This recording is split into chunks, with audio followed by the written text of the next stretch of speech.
attitude wouldn't be as affected.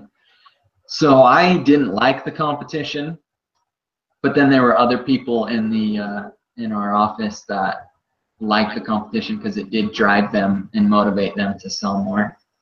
So I really think it's a case by case, individual by individual scenario.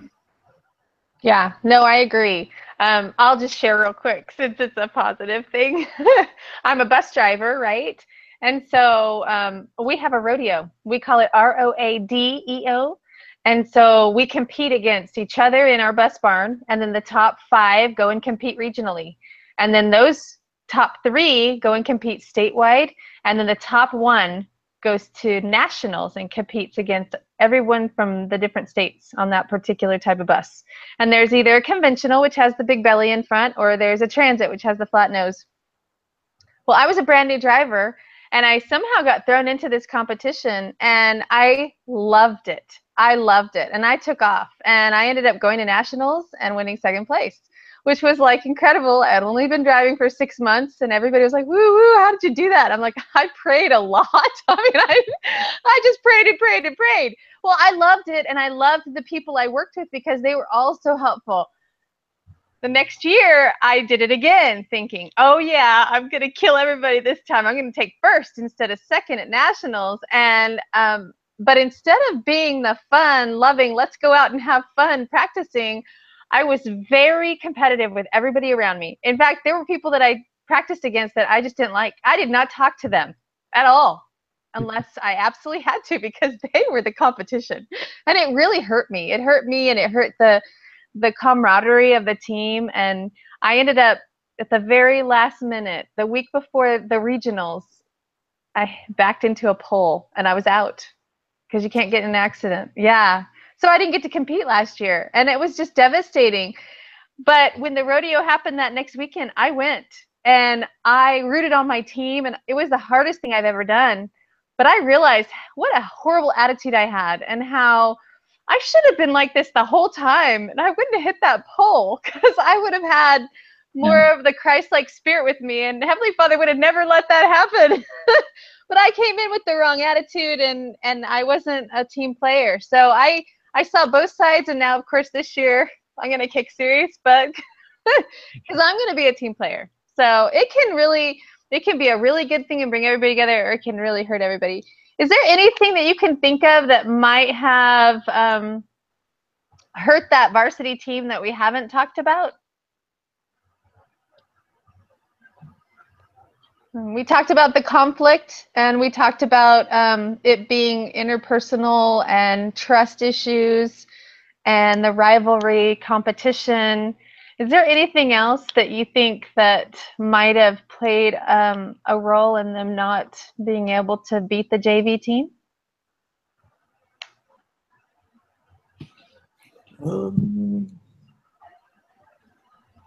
Probably their mentality. I know when the coach was, 4 days before the competition, half of them just wanted the season to be over with. So I think half of them had already given up. So probably mentality, their drive. Yeah, that's a good point. Yeah, half of them were probably already clocked out. So that probably just made it harder and harder for the people who are still trying. So just, discord and mentality. I like that. That's so true. And, you really have to mentally want it, and especially in that sport. I mean, can you think of anything else? I think the coach was really trying to do everything that he could. Yeah. And I think there's more that he could have done, though. Like it said, he got another person to help develop leadership skills and things like that. But I think there are a few things that he could have done, such as maybe practicing alone, or even like a trust environment, or kind of like a boot camp or activity, where instead of just always being in the rowboats or in the gym, do something else that could help them develop trust because they, like Michael said, they had that bad mentality towards each other, and and they didn't trust each other and other things. So I think if they would have done something a little bit outside of rowing with the coach to help develop that trust, I don't know, it's just an idea. No, I agree 100%. I think that makes a huge difference. And how well did these guys even know each other? Where's the team building exercises? And maybe it's just a feminine thing, but I just feel more comfortable with people when I start to get to know them. And I'm not sure that these old fogey men coaches understand that, because that's just the way it is. You perform better when you meet the people that you are working with and you like them, right? Right. Because I think if you look at the JV team, I think part of the reason why they were so successful is they were friends. Mm-hmm. They had respect for each other and they got along, whereas the varsity team, even though they were stronger and more conditioned, had better techniques, they weren't friends really. Yeah. They just liked each other. Yeah, and you could see that in the emails they sent to themselves and to the coaches. You could tell that it wasn't about what was going on inside the boat, it was outside the boat, and their personality clashes. When do you think the problems really started? How far back? I think the first race, because it talked about the first race, the varsity beat the JV team, but how the varsity team was kind of mad that they didn't beat them by more. Mm-hmm. Yeah. So that might have triggered the mentality of, I don't know, maybe for self-interest rather than, how can we build as a team, more along the lines of maybe they were thinking, well, I want to be better rather than, how can we be better? Yeah. And it said it's the mistakes that you make that really cause the problems. You try to make as few mistakes and try to stay together as much as possible. So it evolved slowly and got worse and worse. When should the coach have stepped in, do you think? I mean, really done something? Because 4 weeks before the Nationals is not really a good time. I think it's a little too late. Or 4 days, right? 4 days? Yeah, 4 days. Yeah. Oh, by the way, we've got issues. Oh, really? I think because he talked about how he figured out that I think there was 1 or 2 disruptors in the varsity team. I think he should have switched them out for 2 people who weren't disruptors from the JV team. I don't know if he ever did that. It says he kind of switched them back and forth, but it never said he specifically targeted the disruptors.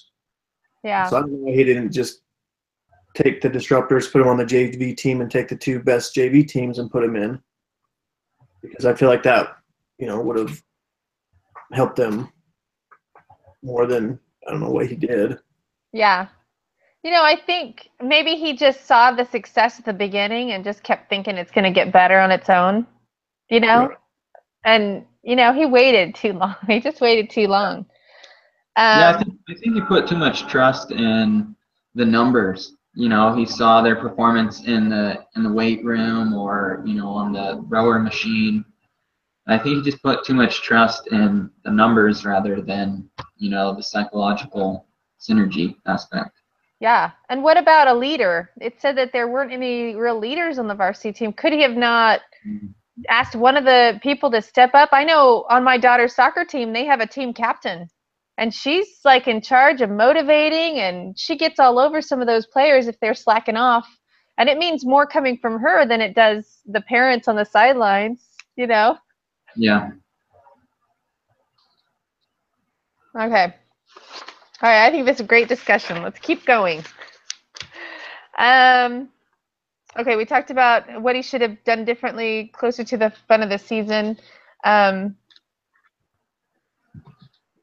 We talked about when he should have intervened, what he should have done. I like the boot camp idea and maybe getting a leadership or even subbing out the 2 JV players a little bit sooner.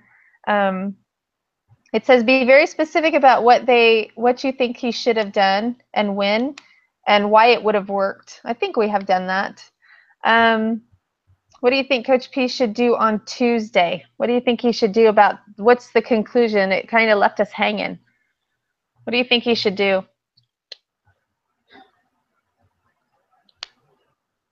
I think he should just switch the titles. You know, the JV team, they win more races, so I think if they're the better team, then call them the varsity team. You know, it doesn't matter what they're called. You know, if you win, you win. If you lose, Yeah. you lose. Just put the winning team in your best spot. Yeah, I mean, that's definitely one of his options and what he's thinking about doing. It shows a I don't know, a lack of faith in his varsity team after he's been trying to motivate them. So that might hurt him a little bit, but it would sure make the JV feel pretty awesome. I mean, I'd love that. Do you have a different opinion, Michael, what he should do? I agree, because I mean, on Tuesday it's 3 days before the nationals, and so you're kind of out of options by then. I mean, maybe try and get the 2 disruptors out and then see how it goes that day. But if not, then just swap titles. I agree. Like at that point, if they're if they have the better chance of winning, just swap titles and have the JV run rather than the varsity. Yeah. Hope they get lucky with their good times. And Mm-hmm. it said that there was a precedence for that it had worked before, so it wouldn't have been too crazy. So the pros of that, I don't remember, were all the varsity people, were they all seniors? Was this their last year to compete? I don't think it said. Yeah, I don't think it said. Mm-mm. Yeah, because I think that would make a difference too. I know if you've got mostly JV player or juniors and sophomores on your varsity team, you might let it ride because they're still young and they've got another year, and you want them to have the experience and hope for a really good next year. And then but if they're all seniors, again, you might want to just let it ride because this is their last year. Let them see if they can do the best that they can do. But Yeah. And I think if he doesn't switch the titles, I think there could be a lot of controversy with that, because it's like, if they're winning, if the JV team is better and getting better times and he doesn't switch it, there's going to be a lot of controversy. It's going to be, people are going to say, well, it's all about the politics now. It doesn't matter who's better. He's just going to pick favorites or whatever. So I think he has some sort of an obligation to switch the titles. Yeah, I agree. Do you want to hear what he really did? Sure. Okay, so there was an article that she had me read that basically he got them together on Tuesday and he put them in groups of 4, and he said, you've got 90 seconds to wrestle the other person. And so as soon as they had wrestled that person, and neither one really won, it was just physically getting into each other. And then he switched partners and he did it again. And then he switched partners, and he said after a while, they were pointing to one of the other teammates saying, you, I want you. And so they just started wrestling for 90 seconds against each other. Then he said after a while, one of them started laughing and just said, can we go row now? And it just they realized that, they couldn't best each other. They were all so physically superior that they just needed to work together and be a team. And I think it just kind of took the chip off their shoulders, just like, okay, we're all the same. We just need to get out there and do the job. And that's what he did. It didn't say whether they won or not, but he said that they went out and they took care of business. So what do you think about that? Do you think that that's the kind of response you could do at work? Not in a physical aspect, no. I think with a team, especially with boys, sometimes to clear the air, that's what it takes, is to really just wrestle each other and to go at each other. But in a professional environment or an office environment, that would not be good. Yeah. Well, what's an example of the same thing that you could do in a business situation environment? Something that would be equivalent but not physically suable? Some sort of activity, maybe. I don't know, like go paintballing, or I don't know what companies do for team building activities, but something maybe just to get their mind off of what they're doing, you know, because I'm sure they're all stressed out to the point where they don't even want to be there anymore. So get something to just help them build team relations, kind of forget about rowing for, you know, a couple hours, and then just help them get their mind straight. Yeah. I like the paintball idea, or even like laser tag, something that where you can actually shoot at someone else to get that. Yeah, dodgeball. No, dodgeball. Yeah. I don't think shooting pool would do the same and get that out of your system.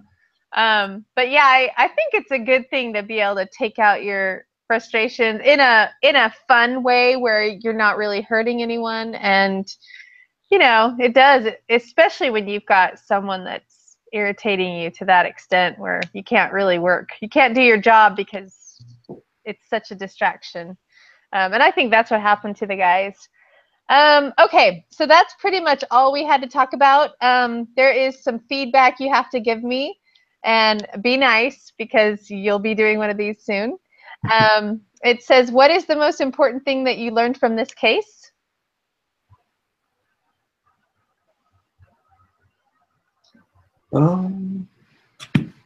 This is just general feedback. Well, some of them are, one of them is rate the overall quality of today's discussion from 0 to 10. Discussion leader that, what I did as a discussion leader that you liked, and what I could do better next time. Those are the 4 questions we have to answer. So the first one was, what's the most important thing you learned from this case? For me, it's just that, you know, you can have all the talent in the world. You see it all the time on like professional sports teams. You know, they have, you know, the best players out there, but they just don't click. You know, they're not team players. They don't, you know, maybe they're greedy, whatever it is, but, you know, talent isn't everything. I think half of it's mentality, you know, trust, things like that. Yeah. I mainly learned.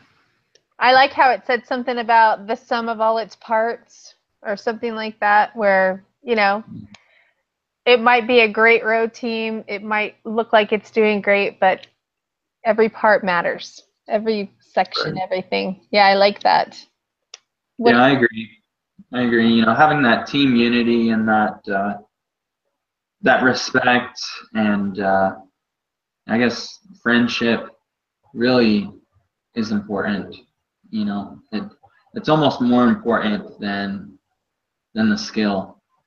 You know, if you look at it in a gospel standpoint, you know, in a work environment, it's better to have that respect where people aren't, you know, causing contention or bringing up fights or anything that could lead to worse matters.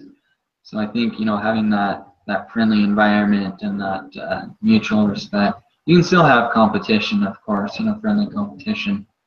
But yeah, that unity is important. Yeah, I mean, they say, you know, love binds, and I think it's true. If you can pray for other people that you're working with and really try to love them, it just kind of, it brings it better, brings it together more. It makes it more of a whole. And I think not just in business and not just in competitions and sports, but home too. At home, you know, I mean, I know sometimes there are conflicts. And when there are, the home just doesn't work the same. And the kids feel it if the adults are in a conflict, and if the kids are fighting, the parents feel it, and it causes chaos. And I mean, I think for me, that's what I got out of it as well, is that you just need to work together, and when you do have a problem, wrestle. What do you think about today's discussion from 0 to 10? 10 being the best. I'd give it a 10. Really? All right. Yeah, I agree. I mean, it's Oh, been awesome. there's it hasn't been boring. People are talking. I think you've been a good mediator. Oh, good. Well, we're missing Melanie, so that's sad. We'll see how. Hopefully, she can make it next time. Do we have like a group message at all, or are we just communicating through email? I mean, all I know is that we're supposed to meet to do this group each week, right? Mm-hmm. We also have the Doohickey project, and we need to talk about that. But let's finish this first. Discussion leader. What could I have done better?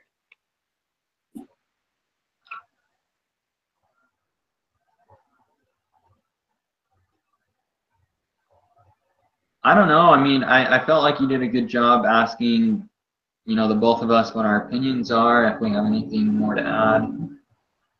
So you did a good job there. I don't know. I felt like you did a great job. Come on, give me something I can work on better for next time. Should I have like signs with the questions? Should I put more time and effort into it? I could hold something up. Visual aids. This is my pen. If you wanted to, I would say you could, but I don't think that's necessary. But if that's who you are, like definitely go for it. But I don't think it would be something that would be completely necessary for what we're trying to accomplish. I know, but it would add something, wouldn't it? It would maybe a better background instead of the white wall. Something. All right, and what did I do? What did I do that you? Oh, I already said that. What did I do that you liked, and what could I do better for next time? All right, we're good. We got everything. Now, have you guys looked over the Doohickey project at all? I read it and highlighted stuff in it. Okay. Okay, so we have to have someone turn that in. Do you want me to do the first one? And then I was thinking mostly we can, since we have to do the case studies every week, maybe we could handle it via email. What do you guys think? Because it seems like I just have to kind of take all of your opinions and kind of put them together. It looks like, we have to find like 3 things that we want to really focus on, like, on each doohickey, and then kind of put it all together at the end. That's it, right? Just the 3? 3 from each case study, each one that she gives us. I guess she'll give us 1 each week. Is that right? Okay. Is that what you guys got? No. Oh, for this case. For the doohickey? About this case or for the doohickey? See, the doohickey wasn't very long. It was only like 3 pages printed out. So I'm thinking she'll add to it each week until the 5th week. I'm not sure. That one's not due till week 5. Which is coming, because this is week 3. Yeah. I mean, really, I was getting a little worried about it. Right. I think we're gonna get a new doohickey each every week or so, every other week. Yeah, to add to it. And we compile them all. Oh. Is it a compilation of assignments, or do we just do one at a time? I think the doohickey is a compilation. I think she's giving it us a little piece of it at a time, hoping that we use what we're getting out of the reading for it. So the scenario we'll get more to the scenario? I think so. Because when I read that, it seemed like there was a problem in every sentence. Like it was completely extremely absurd. Yeah, no, there was a lot of problems. I don't know. Let's just see next week if she adds anything to it. But if you guys want to email me, everybody, just email a group email. These are some of the problems that I'm seeing in the doohickey case when you have time, and then we can just start to I can start to compile them and kind of figure them out. And then if I have questions, we'll just do like a group email like we've been doing and keep track of the doohickey that way. Does that work for you guys? We could do that. Or have you ever done like a Google Doc? Oh, yeah, that's a good idea. that way you can just give assignments and then everyone shares that. All right, let me do that, and I will email you that information, and I'll start it just so you can kind of see what I'm doing, and then you guys can add what you think, and hopefully we'll have something incredible at the end. Yeah. Okay. All right, you guys good? Because it's 10:12, and I have to get something else done before midnight. All right, thanks so much, you guys. I appreciate it. I will see you next week. Hey, thanks for putting it together. Okay, bye. Yep. Bye.